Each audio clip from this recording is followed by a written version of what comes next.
করের চাপটা যত বাড়বে আপনি কালেকশনের ক্যাপাসিটি বাড়াতে হবে।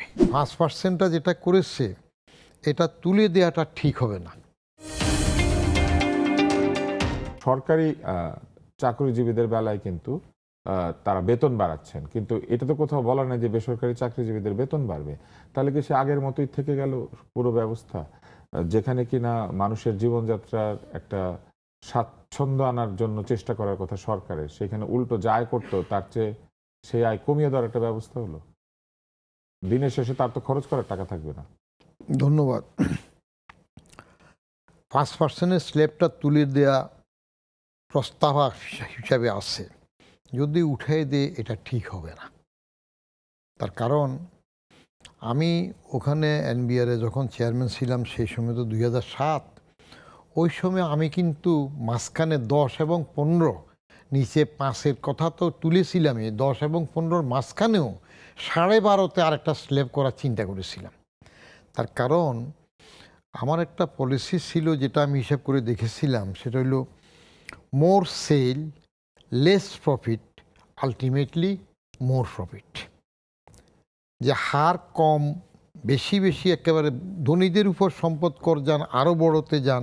একসময় আমাদেরও 50%-এর উপরে ট্যাক্সের বিধান ছিল, একসময় আমরাও 50%-এর উপরেও ট্যাক্স দেওয়া হয়েছে, উপরে স্ল্যাব ছিল।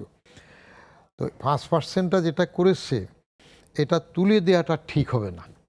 বরং আমি সবসময় বলেছিলাম যে উপরের দিকে একেবারে বড় যারা 25%-এর 30%-এর এই সীমাটা তো একটা কমিয়ে নেওয়া দরকার ছিল।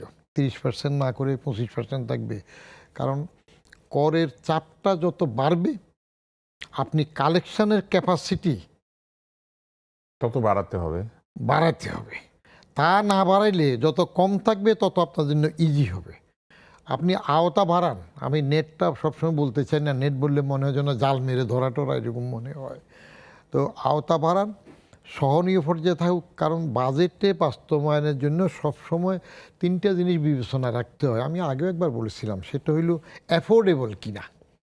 আপনি যাদের উপরটা যেটা ধার্য করবেন এটা অ্যাফোর্ডেবল কিনা, তার পক্ষে জুলুম করে কোনো উন্নয়নের জন্য হোক, রাষ্ট্রের সুবিধার জন্য হোক নেওয়া যাবে না।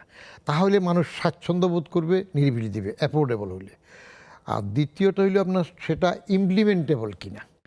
আপনি নিজে করলেন, অ্যাফোর্ডেবল হইলেও কালচারালি সংস্কৃতির দিক থেকে আমরা দিতে চাই না। দেশপ্রেমের একটা বিরাট ব্যাপার আছে, আমরা ফাঁকিতে অভ্যস্ত হই, আমরা নেতা মানি না, সিদ্ধান্ত মানি না।